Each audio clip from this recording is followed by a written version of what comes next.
బన్గర్ కోట రాజస్థాన్లోని అల్వార్ జిల్లాలో ఉంది. ఇది 17వ శతాబ్దపు కోట. ఇది భారతదేశంలో అత్యంత భయానక ప్రదేశంగా ప్రసిద్ధి చెందింది. కానీ దీనిలో ఎందుకు దయ్యాలున్నాయి? బన్గర్ కోట రహస్యం వెనుక ఉన్న నిజమేమిటి? భారతదేశంలో చాలా చారిత్రక కట్టడాలను భారత పురావస్తు సర్వే సంస్థ బాన్గఢ్ను కూడా రక్షించాయి. కోట ప్రవేశ ద్వారం వద్ద సూర్యోదయానికి ముందు మరియు సూర్యాస్తమయం తర్వాత ఎవరూ కోటలోకి ప్రవేశించకూడదని పేర్కొన్న ఒక సైన్ బోర్డ్ ఏఎస్ఐ ద్వారా ఏర్పాటు చేయబడింది.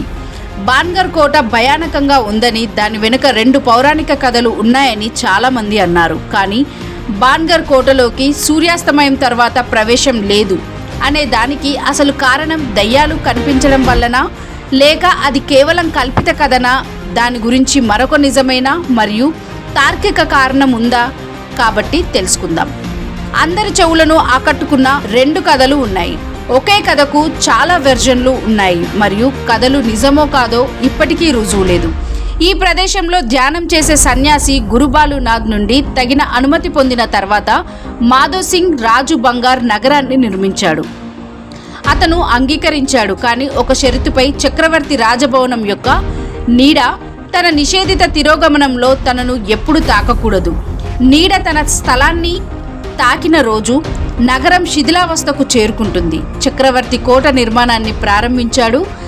చివరికి మాధవ్ సింగ్ యొక్క ప్రతిష్టాత్మక వారసులలో ఒకరు కోటలను నిలువుగా జోడించారు. తద్వారా దాని అశుభ నీడ సన్యాసి నివాసాన్ని ముంచెత్తింది. సాధువు యొక్క ఆధ్యాత్మిక శక్తి ప్రకారం మొత్తం పట్టణం నాశనం చేయబడింది. ప్రతి నిర్మాణం కూలిపోయినప్పటి నుండి గురుబాలునాథ్ సమాధి ఇప్పటికీ ఆయనను సమాధి చేసిన చోటే ఉంది. బాన్గఢ్ యువరాణి రత్నావతి తన రాజ్యం, పొరుగు రాష్ట్రాల అంతటా తన సామ్రాజ్య సౌందర్యానికి ప్రసిద్ధి చెందింది. ఆమెను రాజస్థాన్ రత్నంగా పరిగణించేవారు. ఆ ప్రాంతంలో సింగియా అనే తాంత్రికుడు నివసించేవాడు.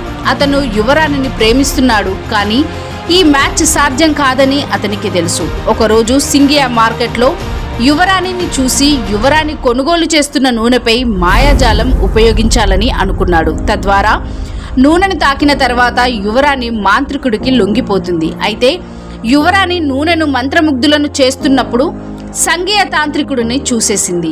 కాబట్టి యువరాణి ఆ నూనెను నేలపై పోసింది. అది ఒక రాయిగా మారి తాంత్రికుడి వైపు దొర్లి అతన్ని నలిపివేసింది.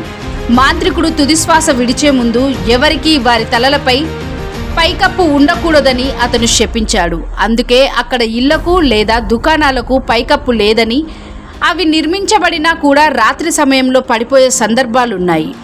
ఏఎస్ఐ ద్వారా రక్షించబడిన అన్ని స్మారక చిహ్నాలు సూర్యాస్తమయం తర్వాత ప్రవేశం లేదు అని పేర్కొంటాయి. కానీ మనం ముఖ్యంగా బాన్గర్ కోట గురించి మాట్లాడుకుంటే ఇది సరిస్కా టైరస్ రిజర్వ్ సరిహద్దుల్లో ఉంది.